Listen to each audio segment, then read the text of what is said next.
Hindi nawawala ang chikang babalik sa ABS-CBN ng kilalang aktres at makakasama pa raw ito sa isang bigating serye kung saan siya ang magbibida sa gagawing serye nito.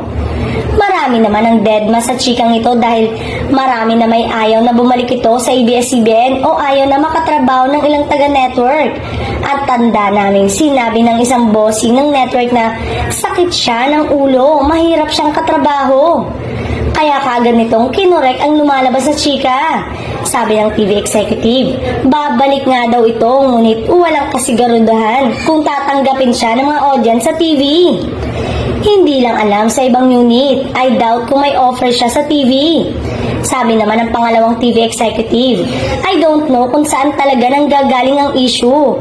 Wala kaming offer, wala rin akong alam na gagawa siya ng serye sa ABS-CBN. At pahayag ng pangatlong bossing ng DOS, I'm not privy nor authorized about critical matters like artist negotiation.